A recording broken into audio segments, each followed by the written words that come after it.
Welcome to Rashmi's रसोई। मोठा रावस मासा तर आपण नेहमीच खात असतो, पण आता पावसाचे दिवस चालू झाले का मोठी मच्छी जवळपास बाजारात आपल्याला मिळतच नाही। म्हणून आज मी बाजारात ना अगदी छोटे रावशा आणल्या होत्या आणि त्याचंच कालवण कसं बनवायचं ही रेसिपी दाखवणार आहे। त्यासाठी हा व्हिडिओ तुम्ही शेवटपर्यंत बघा आणि माझ्या चॅनलला लाईक, शेअर अँड सबस्क्राईब करा। आज आपण आमच्या आगरी कोळी पद्धतीने ह्या छोट्या रावशांचं कालवण बनवणार आहोत। त्याकरता मी ह्या 4 रावशा घेतल्या आहेत। 2-2च भाग अगदी करून घेतले आहेत। बाजारात कशी मच्छी आता कमी असते, त्यामुळे जे पण काय ताजं मिळते ना त्याचंच कालवण आपण जास्त करून पावसाच्या दिवसात बनवत असतो। नंतर ह्या रावशींच्या कालवणासाठी आपण रश्मीज रसोईची ही अर्धा चमचा हळद वापरणार आहोत आणि 2 चमचे रश्मीज रसोईचा हा आगरी कोळी मसाला यूज करणार आहोत।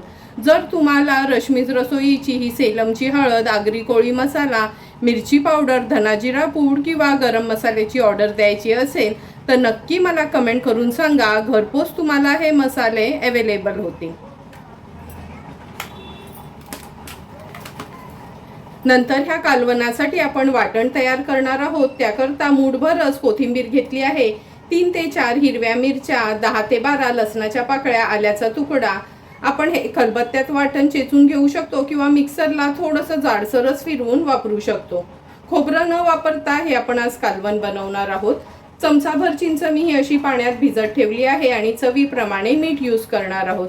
तर चला हे वाटण मी मिक्सरला फिरवून घेते, लगेचच रेसिपी बनवायला सुरुवात करते। ह्या छोट्या रावशांचं कालवण बनवण्याकरता गॅसवर आपण हे पातेलं ठेवलं आहे आणि हे बघा, हे वाटण पण मिक्सरला असं फिरवून घेतलं आहे। आता आपण कालवणाला फोडणी देऊया। ह्या पातेल्यामध्ये 2 मोठे चमचे भरून तेल घेतलं आहे। तेलावर हे वाटण मी काढून घेते। गॅसची फ्लेम आहे ना, वाटण वगैरे आपण ऍड करताना थोडी लोवरच ठेवायची, म्हणजे आपलं वाटण आहे ना करपत नाही जास्त। वाटण तेलावर असं परतून घ्यायचं आपल्याला, म्हणजे त्याचा कच्चेपणा दूर होतो।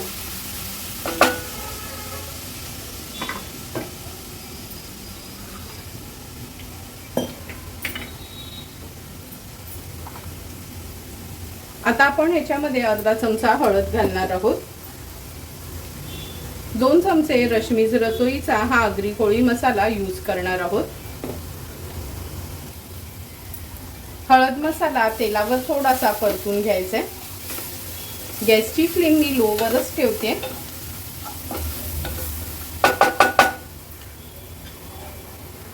आता साफ केलेल्या ह्या रावशा आहेत त्या ऍड करूया।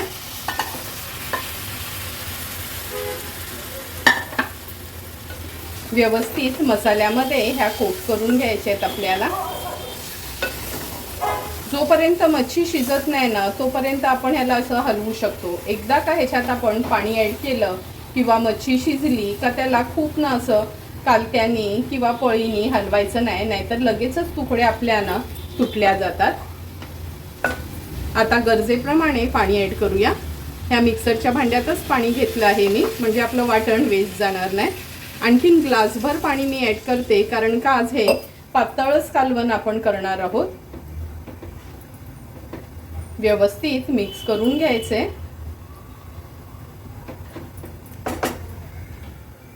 आता आपण ह्याच्यामध्ये चिंच ऍड करूया। चमचाभर चिंच मी पाण्यात भिजत ठेवली होती। चवीप्रमाणे मीठ। कालवणाला एक छानशी उकळी काढून घ्यायची आपल्याला। गॅसची फ्लेम मी हायवरच ठेवली आहे। आता आपल्या ह्या रावशांच्या कालवणाला पण छान उकळी आली आहे। खूप जास्त न हलवता आता आपण ह्याच्यावर झाकण ठेवूया। गॅसची फ्लेम लो टू मीडियम वर ठेवते आणि एक 10 ते 12 मिनिटांसाठी ह्या रावशा व्यवस्थित ह्या कालवणामध्ये शिजवून घेणार आहोत। 10 ते 12 मिनिटं झाले, झाकण काढून बघूया। तुम्ही बघू शकता आपल्या रावशांचं कालवण अगदी व्यवस्थित तयार झालं आहे। ही रावशा पण शिजल्या गेल्यात। हाय फ्लेमवर एक छानशी ह्याला उकळी काढून घेते।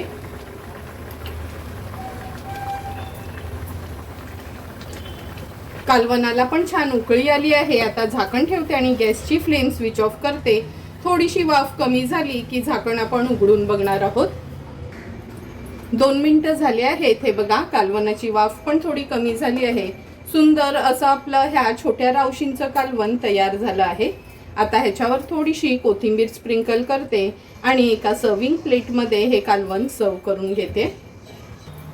सुंदर असं तयार झालेलं ह्या छोट्या रावशांचं कालवण आपण ह्या सर्विंग प्लेटमध्ये सर्व करून घेतोय. तुम्ही बघितलं असेल, थोडंही आपण खोबऱ्याचा वापर केला नाही, पण किती सुंदर असं आपलं हे कालवण तयार झालं आहे. हे कालवण तुम्ही चपाती, भाकरी किंवा भातासोबत पण खाऊ शकता.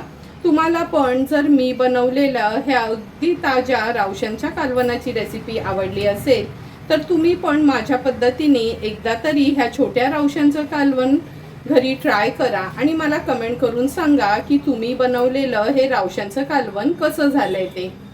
जर तुम्हाला मी बनवलेल्या ह्या रावशांच्या कालवणाचा व्हिडिओ आवडला असेल तर नक्की माझ्या चॅनलला तुम्ही लाईक, शेअर अँड सबस्क्राईब करा. Thank you for watching my video.